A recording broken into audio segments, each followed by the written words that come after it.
Welcome to the Matthew Moran podcast.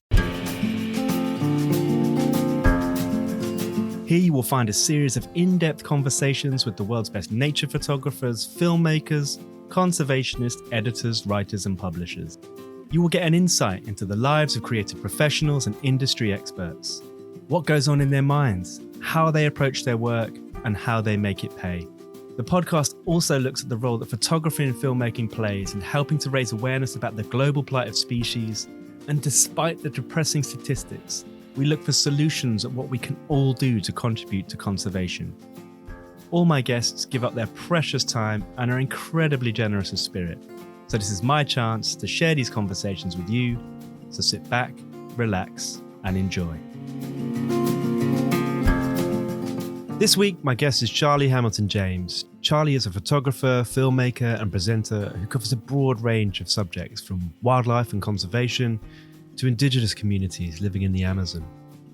Now a Nat Geo explorer, Charlie specialises in highly technical photography, going beyond camera traps and remote shooting, often opening them up, tapping into circuit boards to capture the most challenging of subjects in new and innovative ways. As a kid, Charlie was obsessed with kingfishers and otters, and at the tender age of 16, he worked as a camera assistant on David Attenborough's Trials of Life.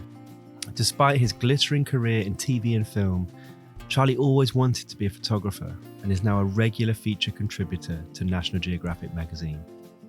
We caught up at Charlie's place in Bristol to talk about rats, the problem with obsession, and why you can't complain about being a National Geographic photographer. This is it. Charlie, thanks so much for taking the time. We're sitting in your lovely flat in Bristol, and first and foremost, I was curious to how National Geographic photographers lived. Well, it's the kind of, I haven't done the washing up. My table is the headboard of an IKEA bed. It looks like a toilet door, doesn't it? And it's just a load of crap everywhere. So that's how we live. Yeah, you've got your own prints on the wall we were talking about earlier. So. Yeah, I just had that done. And what did I get? I think I got 8 done. Big ones. I like big pictures. I don't like small pictures. Yeah. I like big pictures. And also, just for everyone listening, this is not about your ego wanting to see your walls covered in your own work. You just said to me earlier that you just enjoy looking at nice pictures. Yeah, I take photos primarily for me. I know it sounds completely self-indulgent, but my life has been spent in pursuit of what I consider to be perfection. And of course, you never reach perfection, but it's like a personal journey I'm having with myself to get images that kind of hit all the notes and are as close to perfection as I can get them. And that personal journey means that I'm only really interested in doing it for me when it comes to aesthetics. I'm not talking about, doing editorial work. I'm just talking about the aesthetics of an image. And I've been doing that, my whole life has been doing this. So when I get a picture I actually like, which is rare, I want to sit and look at it. That's great. Was it always like that? I know you talk about a kind of editorial, okay, so you've got a brief and guidelines. But, early on, I think we're trying to find our place and thinking about shooting for a certain magazine, for example, or trying to tell a story in a certain way. Were you always very disciplined of shooting for yourself aesthetically? Yeah, because I only started taking photos because I got bored of watching kingfishers from the hide and figured I had to do something other than just sitting and looking at them. That's why I started taking pictures. And then it became a pursuit to get good pictures of kingfishers, and then that moved on to otters. But it was all about, for me, it was all about getting those images that are just as perfect as I could get them, technically, compositionally, emotionally, everything else. And it's always been like that. It's just been about trying to achieve something and a lifetime of frustration because I failed. I think there's only one picture I look at and think, that's perfect. Everything else is not perfect. So you have read. No, I've read to me. It's not to any. I mean, in fact, most people don't. Wouldn't second glance at it. But to me, everything is right. What is it? Describe it. It's a guy doing a skateboard trick in Venice Beach, and there was a moment I went into a zone in my head, and I turned and I saw this image, and I had a little Leica with me at the time, and I turned and I took the picture in this kind of weird zone I've never been in before, and I've never been in since, everything was just perfect. The stars aligned. It's funny because in looking at lots of content of you online and other interviews, etc., you talk about not really being a spiritual person, but it sounds like that was kind of a spiritual moment. I don't know if it was. I think it was. I don't know. I was just channeling my inner Bresson. I met you a couple of months ago at our book launch, and you said you hadn't travelled for a couple of years. I mean, obviously, COVID's had a big impact on that. So, what have you been doing? I've been in. I've been to Shetland. I'm filming some otters, but no, I haven't. I mean, I missed out the whole of lockdown. I started isolating in Santa Barbara in California for a few months, and then I was in Tanzania and Kenya for most of it. So, and then when I got back, it was kind of the end of all the lockdown. But I was just burnt out basically, and I thought I need to just not work constantly. So I've barely worked for the last year, and I'm running on fumes now. And I'm about to start traveling again, but I've actually really liked not traveling. Yeah. And is that because are you good? Well, it sounds like you weren't, but is this because you're also saying no to things that come up, or is it, you're talking about it just taking some time off? Presumably there is demand out, there is work demand out there. Yeah. But the reason I asked is because I've just I interviewed Will last week, and we were talking about that skill of saying no. Yeah, I mean, I say no to everything. No, but look, I'm incredibly lucky. I've got 2 careers that I can work in. I can work in television. I can work in print media. Well, National Geographic. I don't really work outside of that. So I can take on filming jobs, and the TV industry is just booming the last few years, like it's never done before. There's so much work. But no, I don't want to do it at the moment. So I'm just I'm looking at how much money I've got and how long I can keep going without earning any, because I don't want to. I started working on the Attenborough series when I was 16. I've just worked my ass off my whole life, and now I don't really want to. And so I'm very lucky in the sense that I've got no money. So I'm not lucky in that sense. I mean, that's because I spent it all to my stupid fault. But I'm lucky in the sense that I can choose the stories that I'm really passionate about, because I'm really, really bad at doing things that I'm not passionate about. Sure. And so I choose, my next story for Geographic's on cows. I'm really excited about it because it's a fascinating subject. And I tell people and they just look blankly at me. It's like, well, you're doing that. But to me, it's going to be an absolutely amazing story. So I'm getting excited about that already, and I'm not going away for another 6 weeks. Is that how it works? Well, for you, I'm sure it works differently for different photographers, but your relationship with National Geographic is about also pitching stories as well as them coming to you with stories. Yeah, and cows is my story. These cows in the UK. No, this is a global cattle story. Okay. It's a massive, the second largest footprint on the planet. It's a massive story. So I'll go all over the world and do it. It kind of works both. Sometimes they'll come to me. Sometimes I'll go to them. It just depends. Yeah. And if I'm on contract, which I was for a long time, I can't say no. So but they asked me to rats, and I hated rats, and I just kept saying no. And then eventually they said, well, you're doing rats because you're on contract. You've got a choice. No choice. Actually, I loved it. It's one of the best stories I've ever done. I just loved shooting it. But if I pitch a story, it's one I really want to do.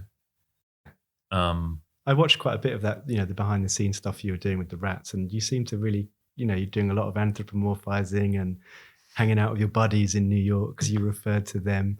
But yeah, it looked like a great fun project to do. Well, I love New York, and I was hanging out with George, my assistant, and we're just, like 9, 10 at night till 7 in the morning.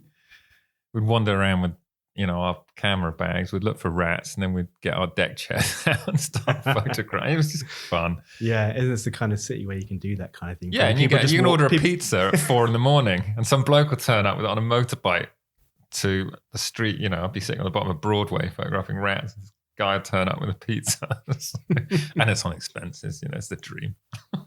So they picked their photographer wisely to do that story in the end. They knew that you'd deliver. Well, they're funny. I mean, they don't always want to. I mean, you'd get typecast, and they don't always want the typecast person doing the job because they want some people to bring, more flair or a bit of this or a bit of that. It was from another sort of discipline. But some jobs. I mean, I'm a very technical photographer, so wildlife photographer. So rats is kind of perfect for me because it's a really technically complicated thing to shoot.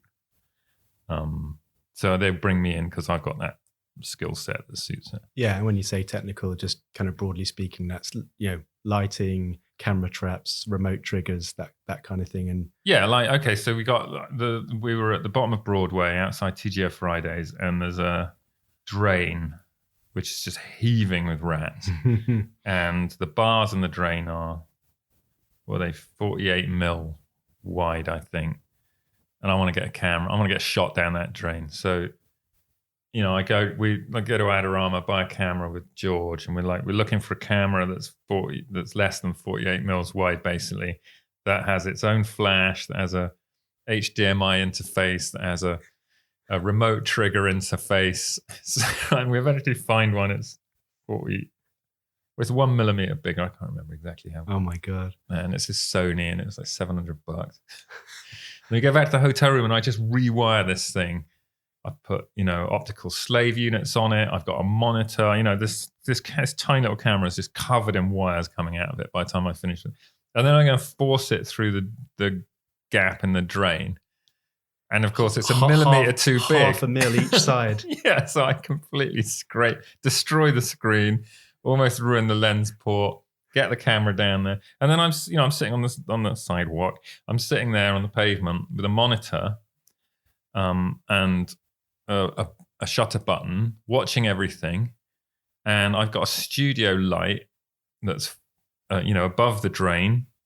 And it's being triggered by the tiny little flash on the camera via the slave. It's a really complicated system that you can't buy off the shelf.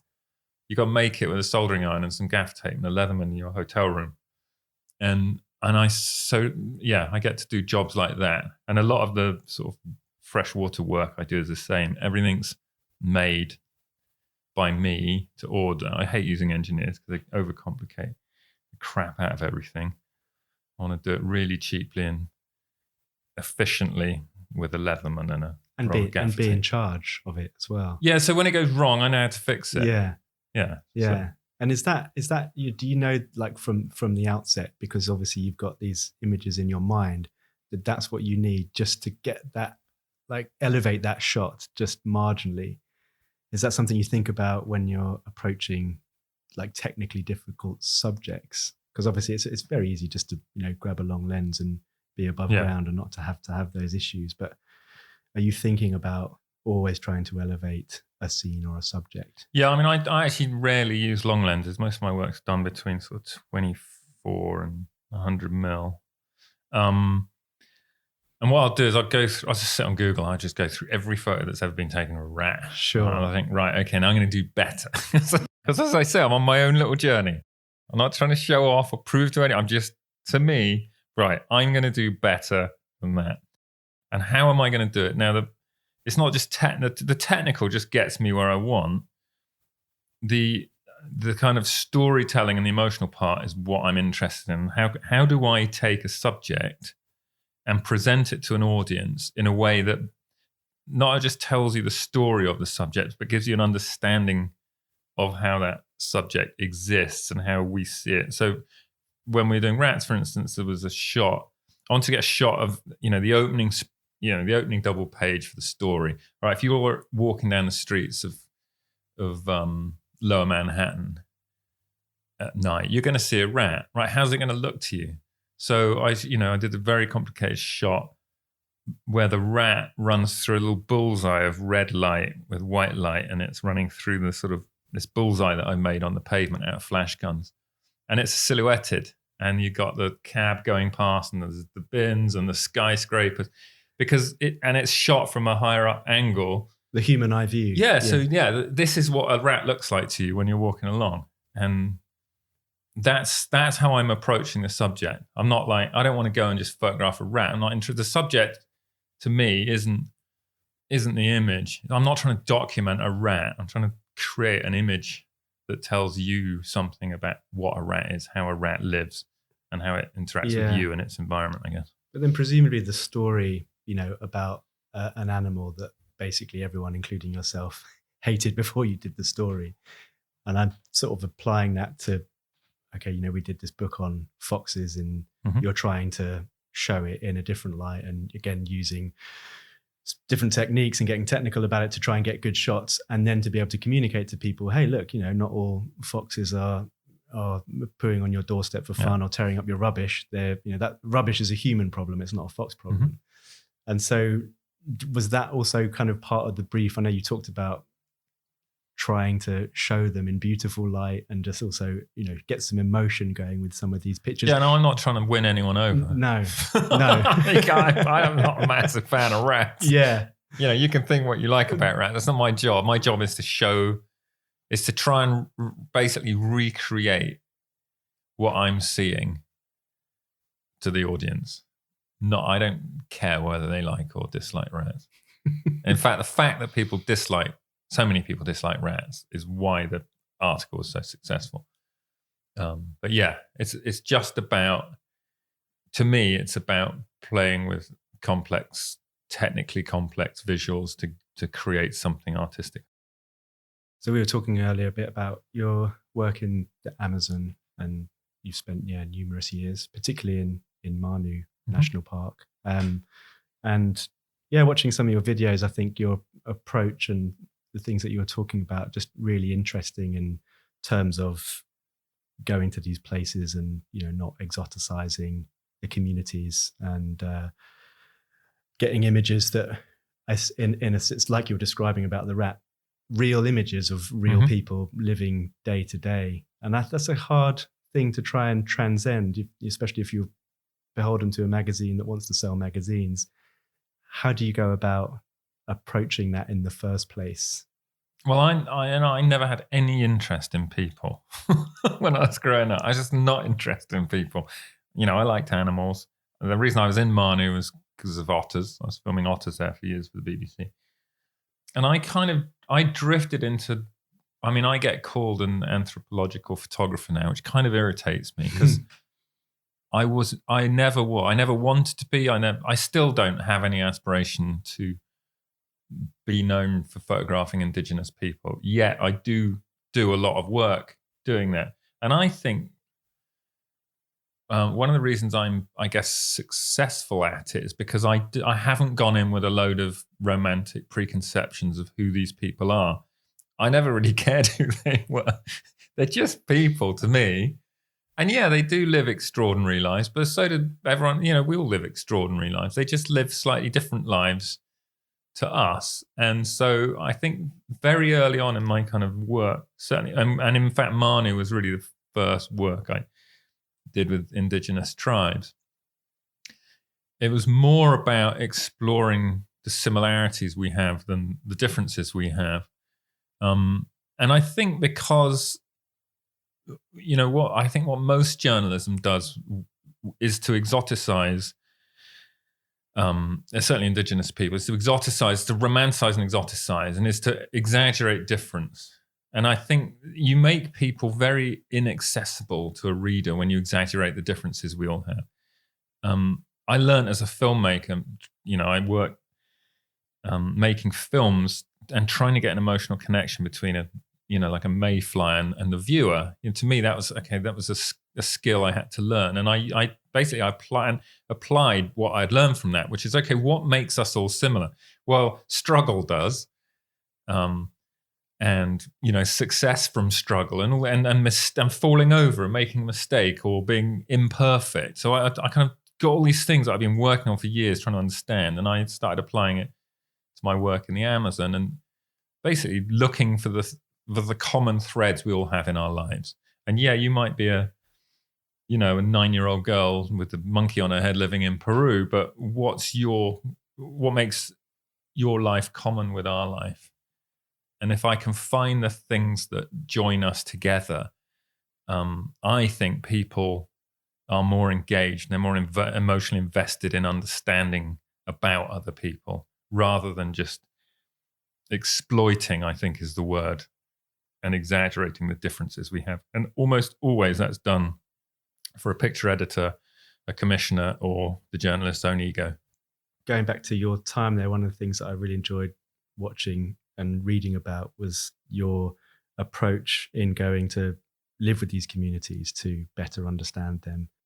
And first of all, how long did you do that for? And what came out of the other side of that? I mean, was it to try and take more authentic images, or was it just purely to understand and so you could therefore empathize more? No, do you know what? That was most of that early work I did. I say I did with humans because I had never been in the Amazon and taken any time to invest or understand, humans and social issues in the Amazon. That all started when we made a BBC Two series called "I Bought a Rainforest," and I'd bought this plot of 100 acres. As a I bought it over the phone actually, and it turned out to be an illegal coca plantation. And we went out to start making this film about it, and we realized that the guy who logged it and owned a coca and worked that area, his daughter was severely disabled, and my job was basically to go out and chuck him off the land. When he started telling me this, I'm like, oh God. And Gavin, the director, just points the camera at me and goes, as in fact, his wife is crying, telling me about her disabled daughter and that we can't kick them off the land, which I'd bought to protect the national park. I've been asked to buy it by the national park. And Gavin, the director, turns to me and says, "You still going to kick them off the land?" And I'm like, well, of course, what sort of bastard would I be if I did? And so early on in the filming, I've got this massive quandary. Yeah. So I bought this land to protect the national park. I've been asked to buy it by the national park to protect against illegal loggers. The worst illegal logger in the area is living on the land with his disabled daughter, and the only way they can fund their existence is staying on my land and logging. So what the hell am I going to do? And it was Gavin, the director, who then forced me on this journey across the Amazon to go and live with illegal loggers, gold miners, slash and burn cattle ranchers. We went and lived with tribes, so that got cut out of the show in the end. And we did all the, and actually invested time, not just turn up like Prince Philip and comment on it. It was like, okay, you're going to go and live and work as a gold miner for 2 weeks and you're going to actually do it. And I absolutely hated the idea. I thought it was the worst idea imaginable. But Gavin was right. He absolutely destroyed me over 6 months.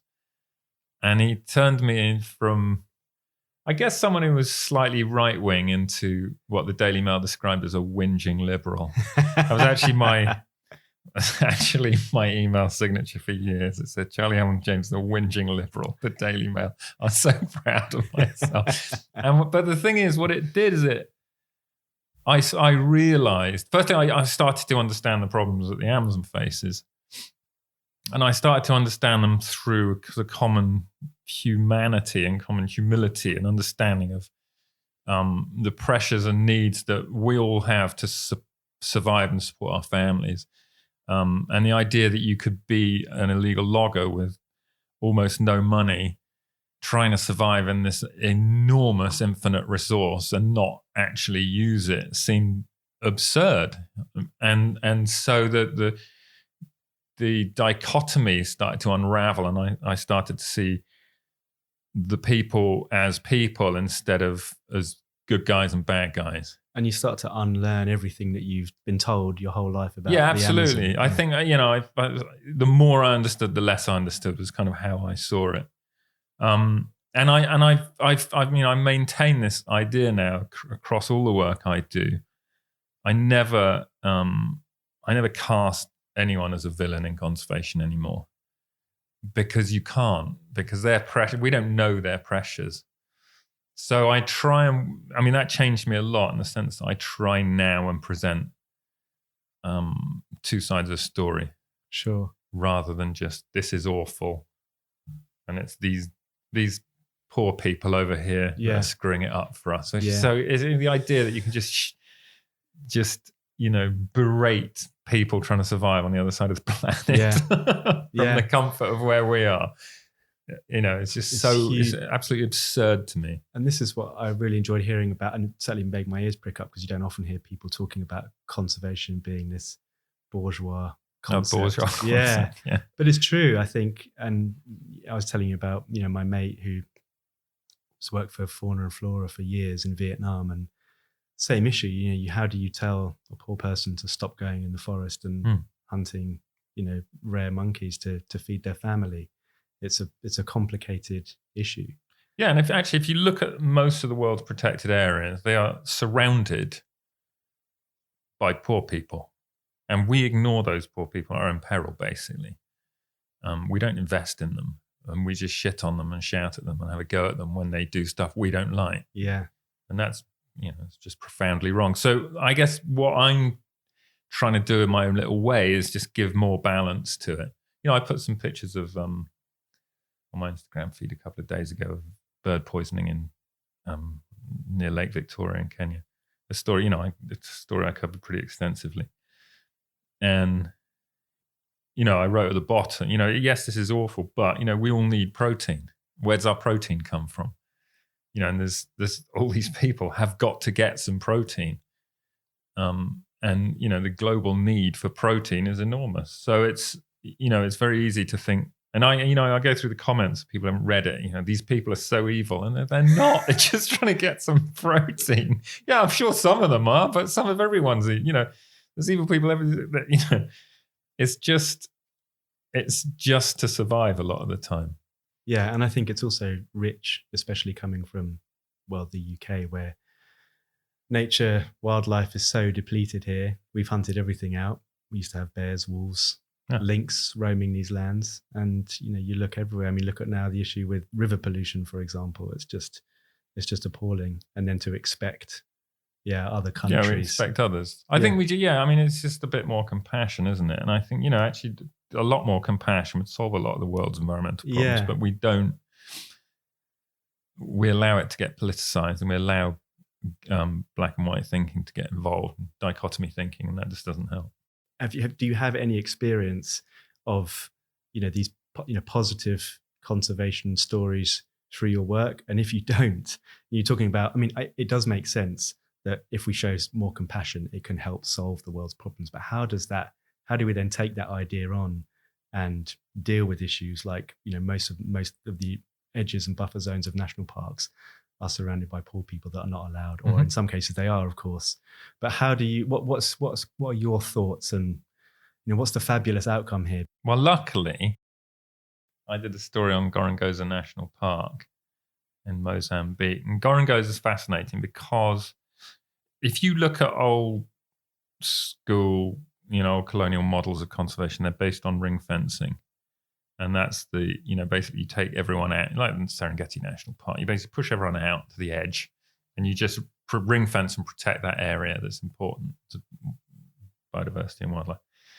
And a long time ago, that was an obviously awful way of managing humans within a landscape.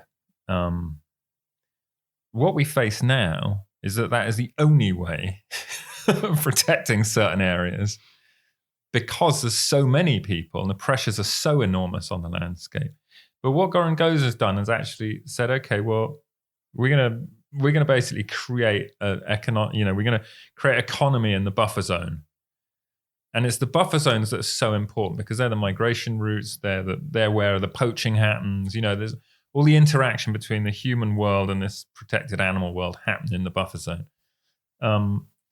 So what Gorongosa is doing is investing heavily in the economics, and that means creating coffee projects, creating cashew projects. So basically creating tourism opportunities, any industry basically. But the other thing they're doing, which is I guess the key thing they're doing, is they're investing very heavily in women's health and education of women.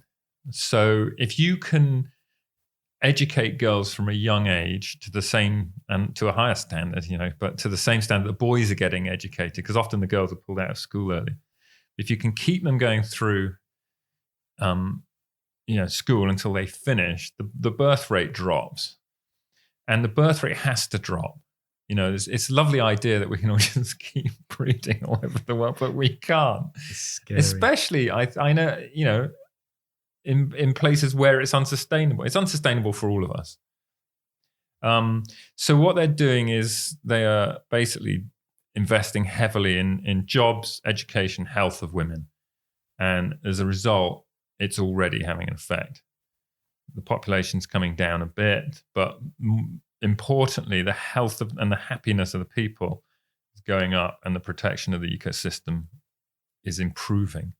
So it's so positive that everyone can just basically work together to make it, work, rather than having draconian colonial ideas of forcing people, which is still going on all over the world. People being forced out, places, the huts are being burned, and people are still being kicked out. And there are no real easy solutions, but Gorongosa is one sort of very progressive, and I think the most progressive national park that I've seen. The flip side of that is it's been funded pretty much by one man. Right. I was going to ask that about, where does that money come from? Where does the structure come from in terms of education programs? And Greg Carr, Greg was a computer tech guy out of Boston. Actually, he lives in Idaho. He's a lovely guy, very, very forward thinking, and he was taken on by the head of by Mozambique president to head up Gorongosa, and I think he's put over 40 million of his own money in, and that's the kicker. That's it. You're creating this kind of dream where everyone can work together, but it's extraordinarily expensive. It takes incredible philanthropy. Yeah. But otherwise it's a good model. And I think, it's easy to be a cynic, it's easy to be skeptical, but to see that working firsthand is I guess it's rewarding. And but what really, the obvious thing is that with so much money sloshing around in the world, it's just all in the wrong place. And Greg came along and thought, I'll put my money in the right place. And we could do all these things. It's not, none of these problems are unsolvable. We just choose not to.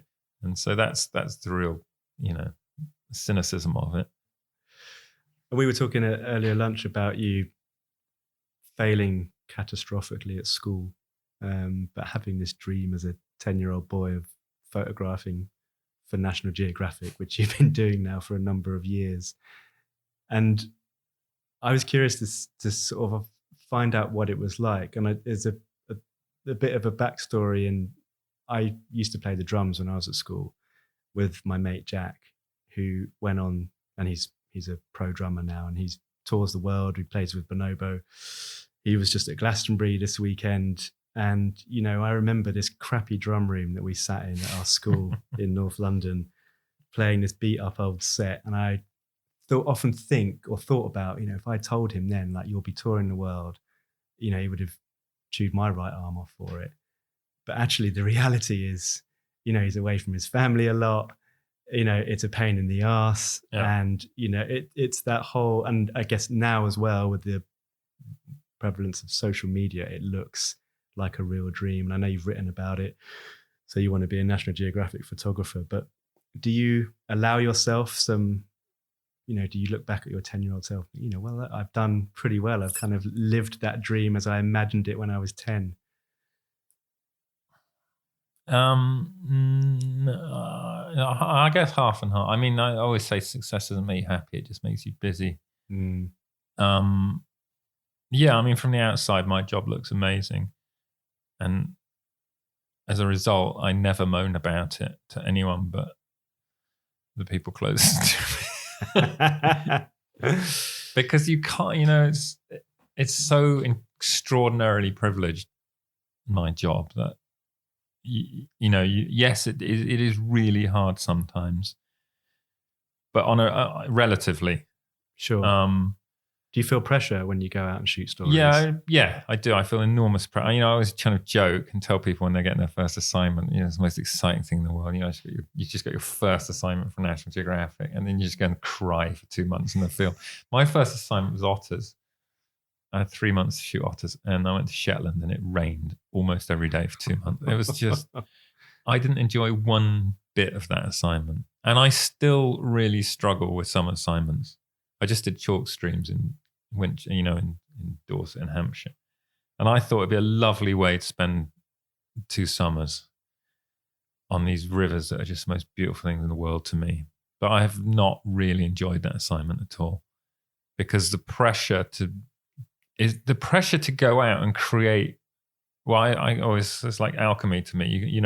I get up in the morning, I make coffee, I put my camera in my bag, I go off somewhere, and I got to come back with this lump of gold. And it's really hard. And it's not just got to be a lump of gold like other people have done. It's got to be a really shiny piece of gold. The stress of that, I find, but it's only personal. Yeah. Well, it is personal, but it's also coming from the fact that I work. They demand high standards. Yeah, sure. But I demand higher standards of me. And so, yeah, I find it I never really relax when I'm on assignment. There's a point, sometimes there'll be a point where I've got it in the bag. I'll be like 3 weeks into a 4-week shoot. And I'm like, okay, I've got this now. And then I'm like, I can chill out a bit. But there's usually a photo that will be a tipping point. You'll get an image that is good. And you're like, okay, that's a hell of a frame. Okay, now I can relax. And being so technical, is that usually a planned image, or can you be still pleasantly surprised about something that comes up during those few weeks? Yeah, absolutely you can. But there's often, I'll often have an image. I chase images. So I remember I was doing vultures, and I started seeing on a few frames this blood drop while they were feeding. And then I'm like, okay, I absolutely focus in on, right, I want a head covered in blood with a blood drop. And I will shoot tens of thousands of pictures of vultures lifting their heads out of the carcass just to get that. And the thing when you start doing that is, once you've committed to it, that's all you do until you get it. And then you set a timer, because you have to take the risk. And when you take the risk, your assignment becomes even more insecure. In case you don't get what you were doing, you're going to end up with nothing. And if you don't take the risk, you're going to end up with mediocrity. So, yeah. Yeah. And just judging that from assignment to assignment, I guess that's also, whilst it's stressful, we kind of, all of us, we seek a little bit of a thrill in our work. Yeah, it's really weird, actually. As I've got older, I've become more risk averse when I'm shooting. And I don't think it's paid off necessarily. And I don't know why. I just haven't got the emotional energy to take as many risks as I used to. Maybe you're getting better. No, I'm just getting old and neurotic. You've also been doing a bit of writing, which is, I know it's a double challenge for you. You're talking about all the challenges and not wanting to do anything mediocre, but you struggle with that. You struggle with focusing on anything for more than 20 minutes. So I got diagnosed with ADHD the other day. I don't have the H. And if you met me, you probably wouldn't think I have, but getting that diagnosis was actually very relieving, Yeah, weight off your shoulders. And Yeah, because I left school when I was 15. I got 3 GCSE. I got woodwork and English language and English literature, and I only got the Englishes because To Kill a Mockingbird was on TV the day before the exam, and I watched it, and the exam happened to be about it. So I was really hopeless at school because I just couldn't sit and concentrate. It's why I can't go to the theatre. It's why I can't do so many things still, because I don't have the ability to concentrate for very long. It's why if I go to a party, if I go to a wedding, I'll offer to take the photos. The last thing I want to do is take the photos. But I can't do small talk because it's like claustrophobia to me. My brain's just whirring all over the place, so I can't do it. But the other thing is that writing, I just can't write without medication. So I just spent 4.5 years writing a book. It's so painfully slow. My God. But I've done it. It's finished. Oh, that's brilliant. Because I looked it up. Like, I remember reading about it a year or so ago. I looked it up to see if you'd done it. And it says, Amazon says it's coming in 2023. I don't know whether that's the case. It's coming out next spring. But I just rewrote the whole thing. That's the other thing is I read it and if I'm getting bored, it's like, this got to be rewritten. So I just rewrote the entire book. And what about, because I went on this writing course a few years ago because I struggle with it. I mean, it's not such an attention issue for me. It's just because I don't think it reads very well. And it was just a one-day course, but I took away this brilliant nugget of information that if you write and you're struggling with it, seems counterintuitive, but the thing to do is just to continue writing, even if you think it's crap and you don't go back and start editing 2 paragraphs, just write 20 paragraphs. And then you go on the journey and then you can kind of get in the zone. Was that what it was like? Yeah, that's how I work. Yeah. No, I just write. And then I quite like the second part of that, which is the going in, and then I go in with a scalpel and I think, okay, I've written that paragraph, that's crap, but now I'm going to restructure it and rewrite it. And I go through like 3, 4, 5 sometimes really fine edits of a chapter. And do you do that? Yeah, I was going to say, do you do that before you send it to your editor, who is a friend? I've forgotten his name. No, my editor is actually works at HarperCollins, Miles Archibald, and he's the head of the sort of natural history department there. And then Trevor Dolby is my agent, very close friend. Yeah, so he's the one that's been going through the essays that you've been. Yeah, and Trevor, I knew Trevor because he used to be head of Harper Entertainment, which is the entertainment wing of HarperCollins, and he once asked me to write a book. He needed a spoof on The Matrix. He needed it in 3 weeks' time, and I'd never written anything for him. He phoned me up and said, "Can you knock out a spoof of The Matrix for the Waterstones?" Basically, I wanted to sell at Waterstones at Christmas because the second Matrix film had come out.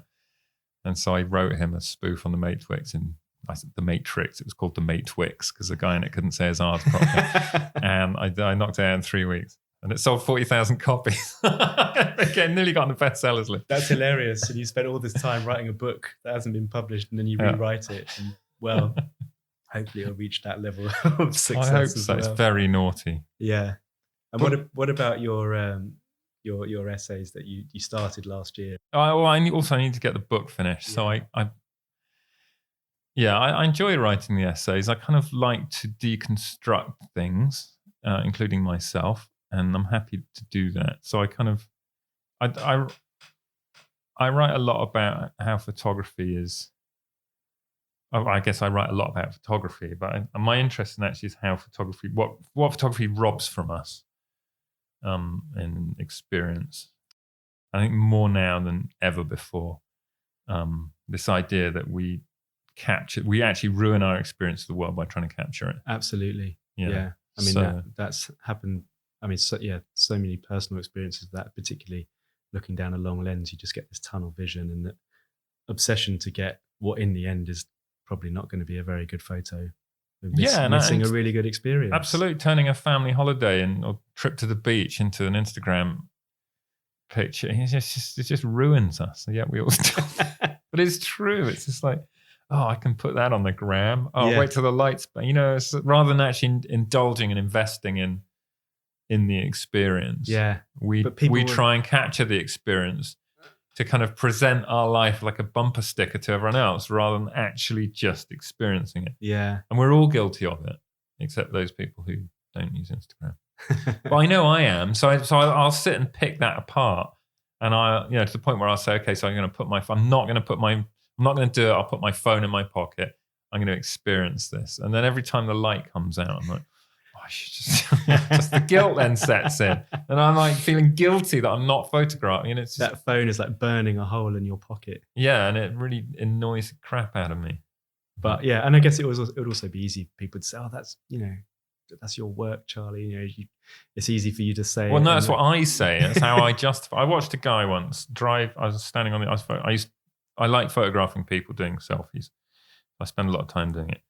And I was doing a story in the Serengeti, and I was standing on the edge of the Ngorongoro crater. And you drive all the way up the hill from the gate, and the first pull out you get to is just the most extraordinary view of the crater. I don't know if you've seen it. I have. It's mind blowing. Yeah, 20 years ago, but yeah. And I watched this guy drive up, get out of the car. He spent 2 minutes doing selfies and getting his driver to take photos of him. And then he got back in the car and drove off. And I thought, he's now going to present to the world his extraordinary experience. But he didn't have an extraordinary experience. He's going to present the complete opposite of what he actually did. He's going to say, look, I'm adventurous. I have this amazing life. I'm deep.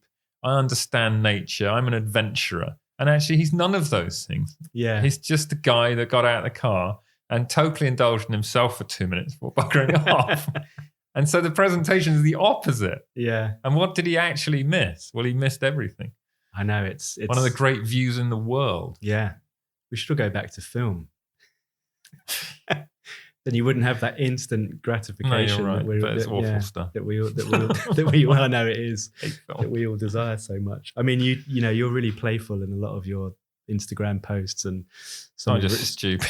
Well, some of your essays, picking apart the hero photographers with their cameras, and that they're saving the world, and it is a big problem in social media and watching that, and also just trying to gain followers, be the next whoever, to have this sort of stardom. And in many ways, people might view you as someone being there, but you're a bit like, well, I mean, what's interesting about photography is that the photographer is now the currency more than the photograph. And that's what's really interesting about it. It didn't used to be like that. But now you, the person, are the currency. And yeah, you got to take some reasonably good photos to do that, but they don't have to be great. It's more about how loudly you can shout about yourself. Yeah. And how many followers you can get. And then I think there's a very balanced line to be taken between with that, because personally, I don't want to be a major self-promoter. I find it offensive. I find overtly showing off offensive. I don't like just because we're British, it's not the same in the States. Yeah, sure. It's acceptable in the States, but for me, I would rather just kind of tread the right balance with that line. Equally, it is, it's my business, and it is how the business works these days. I can't ignore Instagram. It is how it works. Yeah. And if I write a book and I'll sell my book and I got 300,000 Instagram followers, great. Yeah. I also like being stupid, and I've got an audience to my own stupidity now. And it's funny, I sit and I'll be writing captions sometimes. I was fossil hunting with my son in Charmouth a couple of months ago, and I'm sitting in the car crying, laughing. And he's like, Dad, why are you crying? I'm like, I've just written this Instagram caption. It's like my photos. So I'm laughing at my own jokes more than anyone else is. I'm in my own stupid little world. And I love that. The fact that I can sit and make myself laugh till I'm crying. And then it's my own little joke. And then I can put it out into the world. And people seem to like it. My Instagram feed is just getting more and more stupid. And then occasionally I'll whack them with some, hardcore conservation stuff. But generally it's a vehicle for me to be stupid and have fun. Yeah, and I think it is refreshing because it's the anti-hero stuff. And I love, recently you posted that great shot of all your hard drives with masking tape on them and cables and talking about your really sophisticated real, it's your sophisticated filing system. It is real. And I think actually probably why that's fun is because it resonated with most photographers. Well, I think, this is a thing I remember chatting to Bertie Gregory about this before Bertie became stratospherically famous. I love Bertie. We had a chat one day about presenting on screen, and I said, look, Bertie, my advice is absolutely just be yourself. And what so many wildlife presenters do and were doing and continue to do is present themselves as perfect and invulnerable and perfect. And to me, it's like if you want people to like you and follow you on your journey, like Bertie, then we'll just be you because you're fine. You don't need to be anything else. Yeah, and we crave that kind of connection. Absolutely. Yeah. We were, people think, the Nat Geo photographer, they must have this extraordinary life. I don't, look at all the crap in I haven't done the washing. My sink's blocked, so I can't. It's in a bit. I've been trying to unblock it all more. I just live in squalor half the time. And my filing system's a bunch of hard drives, and I live in chaos, and I can organise a piss up in a brewery, So why would I present anything but that to the world? Yeah, sure. And it's great. And I think we're talking about the social media for the positive sides and the power of the reach that it has. And obviously with Nat Geo, they've got just the most incredible reach. And going through some of your videos and talks on YouTube over the past week or so, I noticed that they get a few thousand views, maybe 10,000 views. But if you do a video of a botfly being removed from your head, you get 13 million views. What do you think that says about us as a species? That we like watching. I'd rather watch a botfly being pulled out of someone than some worthy conservation lecture, because we don't have an attention span anymore, and we want to be shocked, we want to be entertained, and we want to turn our brains off. So interestingly, the Botfly Diaries was much more popular than the Flesh-Eating Diaries, which garnered almost no view. It was so disgusting. Oh my goodness! I encourage anyone who's not watched Charlie Hamilton James Botfly Diaries. Yeah, unless you're squeamish, of course. I can watch that. I was curious about. We talked a little bit about success and what that kind of really means, but what motivates you now, and how do you kind of go to bed at night satisfied, and how do you quantify success for yourself? That's interesting because I have no career goals anymore, and it's very hard to motivate when you don't have career goals. I still want to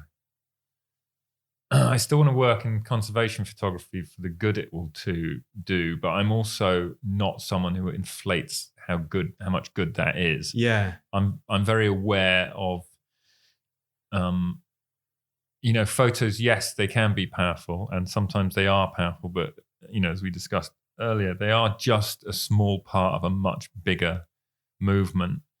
And I quantify that and qualify that to myself all the time. So yes, I think I do a job that's reasonably valuable, but I'm under no illusion that I'm achieving or doing anything other than that. And that's just raising awareness. And raising awareness is a phrase I hate, because we know the awareness has all been raised. We don't need any more. I'm struggling with that, in the sense I don't really have much inspiration to do anything at the moment, which is why I'm not doing anything. Which is why you were free for this interview in the first place, which is why we're here. Are you still obsessive though? Do you still have that about you, do you think, when you're sort of honed in on a subject? No, do you know what? I'm learning to just, it's very destructive being obsessive. It's extremely destructive for you and everyone around you. I'm learning to not be that. It's really weird. I spent a whole life just wanting to photograph otters. I don't want to photograph otters anymore. I spent my whole life trying to photograph kingfishers. I don't want to do it anymore, because I've got to this point in my life where I've kind of done everything I really wanted to do. And so I'm sort of rudderlessly going to the gym and drinking coffee and trying to find something that will get me excited again. And my next geographic story is usually that. Yeah. And cows, I think, is the thing that's going to obsess me for the next 2 years. And I'm really happy with that, because that is a massively important story. That doesn't mean to say my coverage of it will do any good, but it is a hugely important story. And I actually got excited 2 days ago about I'm going off to Brazil to start in August. And I'm like, okay, I want to do this. Well, that's good. I think underneath the jokes and the cynicism, I think it's great to still have, you feel it in your gut, don't you? And you get passionate and excited about going out in the field and being somewhere different. Yeah. Trying to capture great shots that you have in your head. And well, I haven't been, I call it on the road. It's such a terrible phrase, but I haven't been on the road for a couple of years. Yeah. And and partly because it's a very addictive experience, and it's very hard to come down from. And it's far too easy to spend your life living in this endless world of excitement and adrenaline where you never need to come down. And then when you do, you kind of crash. And then because you crash, you have to get back on the road again. And I love it. I love that experience.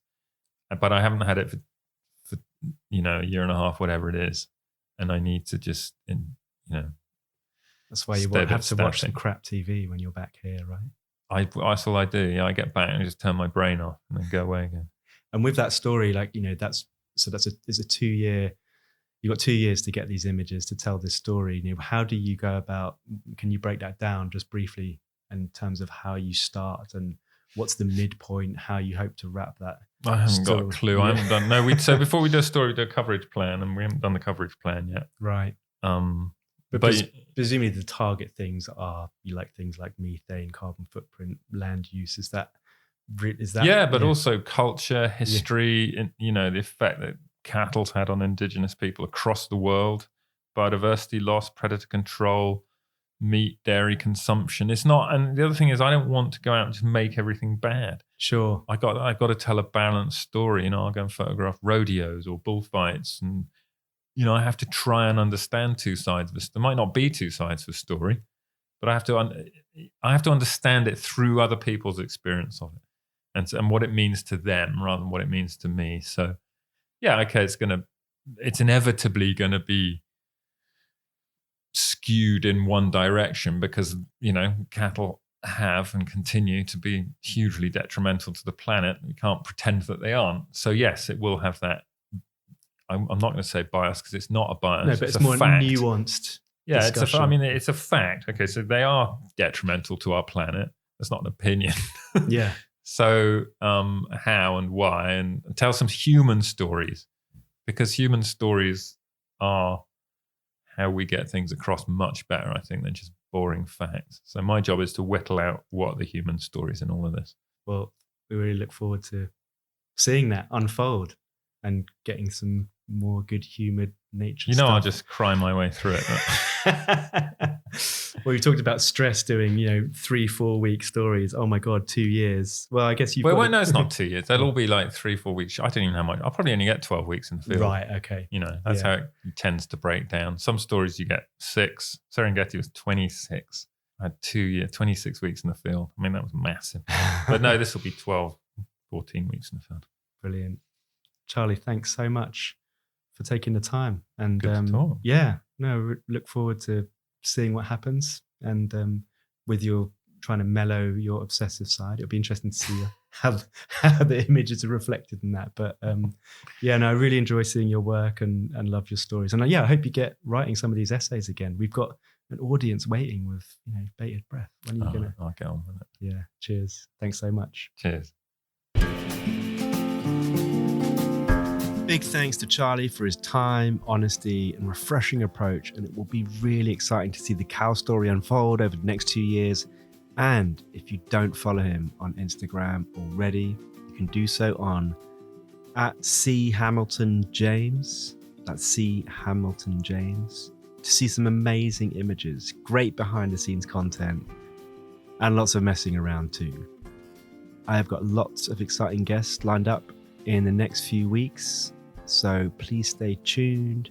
Share this podcast far and wide, and I do this for free. All my guests give up their time for free, so let's spread the word. There's some great content in here, and we will keep it going. All the best.